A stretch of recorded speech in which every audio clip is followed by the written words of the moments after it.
प्यारे बच्चों, छठी कक्षा में आपका स्वागत है। आज हम हिमाचल की लोक संस्कृति और योग अध्याय 1 हिमाचल प्रदेश सामाजिक संरचना एक परिचय का भाग 1 पढ़ेंगे। बच्चों, आप अपनी हिमाचल की लोक संस्कृति और योग की किताब निकाल लें।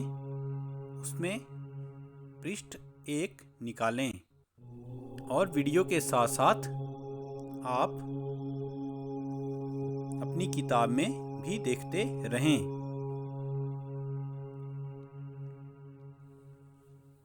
बच्चों, दिसंबर में हमारी पाठशाला में छुट्टियां होने जा रही हैं। इस वर्ष हमने सोचा है कि छठी कक्षा के बच्चों को अपने प्रदेश के किसी स्थान पर भ्रमण पर ले जाएंगे। आप ही बताइए कि आप कहाँ जाना चाहते हैं। शिमला, कुछ बच्चों की आवाज़ आती है। बहुत से बच्चे एक स्वर में बोले, कुल्लू मनाली। ठीक है बच्चों, इस वर्ष हम कुल्लू मनाली घूमने जाएंगे। बच्चों, जैसे आपको छुट्टियां होती हैं तो आप भी घूमने जाते हैं, वैसे ही यहाँ पर विद्यालय का शैक्षणिक भ्रमण का कार्यक्रम विद्यालय में तय किया जा रहा है। तो कुछ बच्चे जो हैं वह शिमला जाने के लिए कहते हैं, लेकिन ज़्यादा बच्चे कुल्लू मनाली जाने के लिए कहते हैं। इसलिए कुल्लू मनाली जाने का कार्यक्रम तय हो जाता है। आखिर छुट्टियां हुई और कक्षा 6 के सभी बच्चे व अध्यापक अध्यापिकाएं कुल्लू मनाली की ओर निकल पड़े। सभी गाते बजाते कुल्लू से होते हुए मनाली की ओर बढ़ ही रहे थे कि सभी बच्चे चिल्ला पड़े, देखो सड़क के दोनों ओर बर्फ पड़ी है।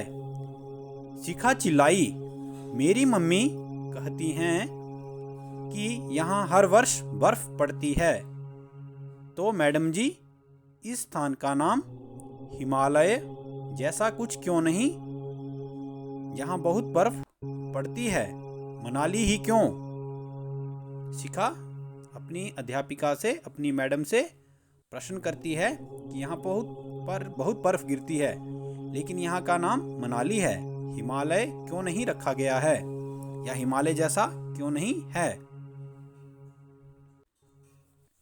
मैडम कहती हैं, बच्चों, हिमाचल प्रदेश में अब भी प्राचीन सामाजिक तथा सांस्कृतिक मान्यताओं के दर्शन होते हैं।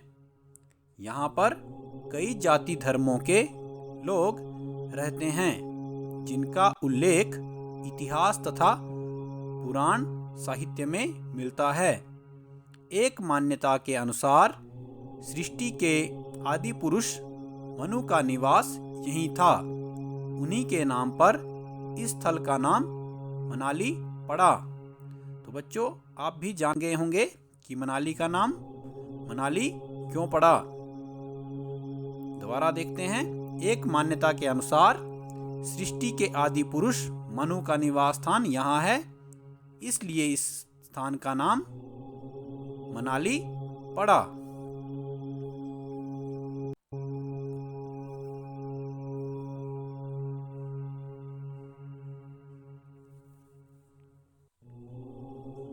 शाहीन चिल्लाया, मैडम जी देखो कितनी सारी भेड़ बकरियां।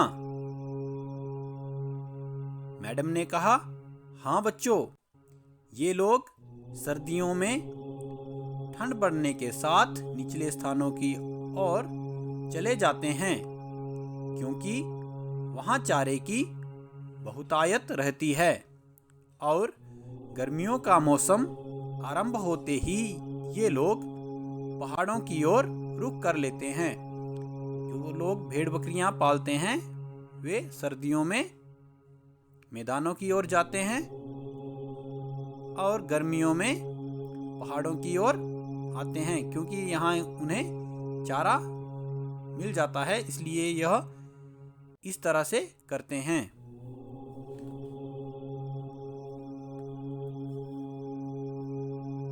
तभी अचानक तान्या पूछती है, मैडम जी, ये लोग भेड़ बकरियों सहित यात्रा क्यों करते हैं? मैडम मुस्कुराकर जवाब देती हैं, ये लोग अपने पशुधन को लेकर चरागाहों की तलाश में इधर उधर घूमते हैं। मैडम ने बताया कि ये लोग भेड़ बकरियों के साथ इधर उधर क्यों घूमते हैं। ये अपने पशुधन को लेकर, पशुओं को लेकर चरागाहों की तलाश में, चारे की तलाश में, जहाँ पर चारा बहुत मिल जाता है, ऐसी चरागाहों की तलाश में इधर उधर घूमते हैं। बच्चों, आप किताब में भी देखेंगे साथ साथ में। तभी विजय हैरानी भरे स्वर में चिल्लाया, वो देखो, दूर पहाड़ी पर कितने सुंदर घर हैं। ये लोग इतनी दूर कैसे बसे होंगे? तो मैडम उन्हें बताती है, बच्चों, यह तो एक बहुत लंबी कहानी है। बच्चे कहते हैं, हमें सुनाओ ना। तो सुनो बच्चों। बच्चे ध्यानपूर्वक सुनते हुए अपनी सीटों पर जमकर बैठ गए। उनकी मैडम उन्हें बताती है,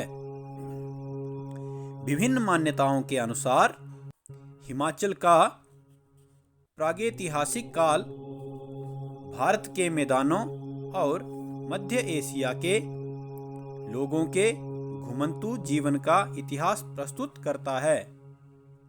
यह माना जाता है कि सिंधु घाटी की सभ्यता 3000 ईस्वी पूर्व से 1750 ईस्वी तक एक विशाल भूखंड में फैली थी। जो सिंधु घाटी की सभ्यता थी वह बहुत बड़े भाग में फैली हुई थी। प्रागैतिहासिक काल में सिंधु घाटी के बाहर का क्षेत्र कोल प्रोटा ऑस्ट्रेलाइड लोगों का निवास स्थान था। जब सिंधु घाटी के लोग गंगा के मैदान में आगे बढ़े तो इन्होंने कोलों को और आगे धकेल दिया। कोल बढ़ते हुए जंगलों और घाटियों की ओर चले गए ताकि शांतिपूर्वक रह सकें। इस प्रकार वे हिमाचल की घाटियों की ओर आए। वेदों में इन्हें दास, दस्यु अथवा निषाद और उत्तर वैदिक साहित्य में इन्हें किन्नर, नाग अथवा यक्ष कहा गया है। सिंधु घाटी के बढ़ने के कारण जो कोल लोग थे वे हिमाचल की घाटियों में आ गए और इन्हें वेदों के अनुसार दास, दस्यु, निषाद कहा जाता है। और वैदिक साहित्य के बाद जो साहित्य हुआ उसमें इन्हें किन्नर, नाग और यक्ष कहा गया है।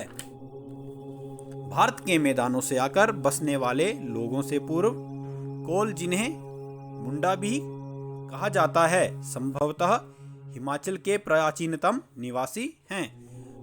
यह लोग वैदिक काल से यहाँ रह रहे हैं, इसलिए यह प्राचीनतम निवासी हैं।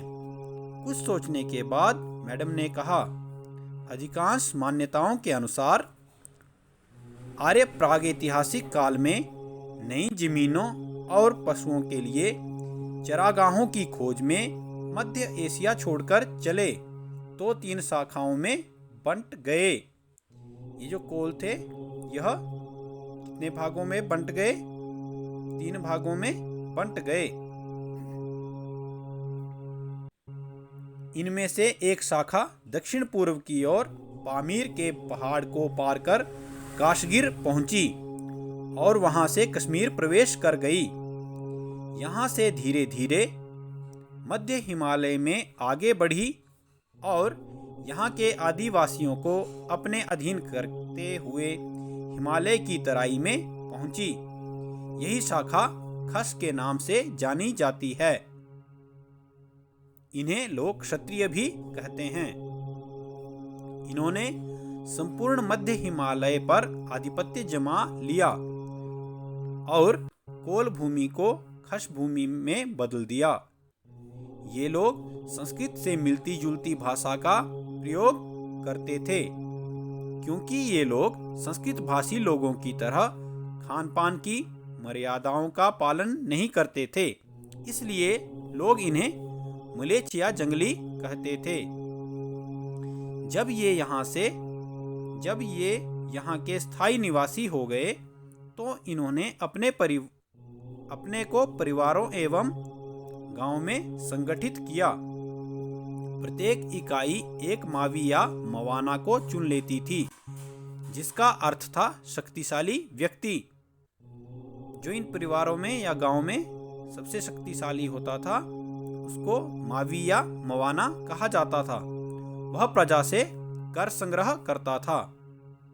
शक्तिशाली मवाना कमजोर मवाना को अपने अधीन कर लेता था और उसके क्षेत्र को अपने क्षेत्र में सम्मिलित कर लेता था। परिणाम स्वरूप पूरा क्षेत्र छोटी छोटी इकाइयों में बंट गया, जिन्हें मवाना कहा जाता था। कालांतर में ये मवाने जनपद के रूप में विकसित हुए। कुछ समय के बाद ये छोटी छोटी जो इकाइयां थी यही जनपद बन गए। आधुनिक भाषा में इसे गांव कहा जाता है। मवानों का जो समूह हो जाएगा यही गांव कहा जाता है। आधुनिक भाषा में इसे ही गांव कहते हैं। शायद इसी तरह गांव बसते गए। गांव के विकास के साथ कस्बे व कस्बों से शहर बसते गए। इतने में अचानक बस रुक गई और कंडक्टर बोला, लो मनाली पहुंच गए। सभी बच्चे बातें करते करते बस से उतर गए और रात्रि विश्राम के लिए होटल की ओर चल दिए।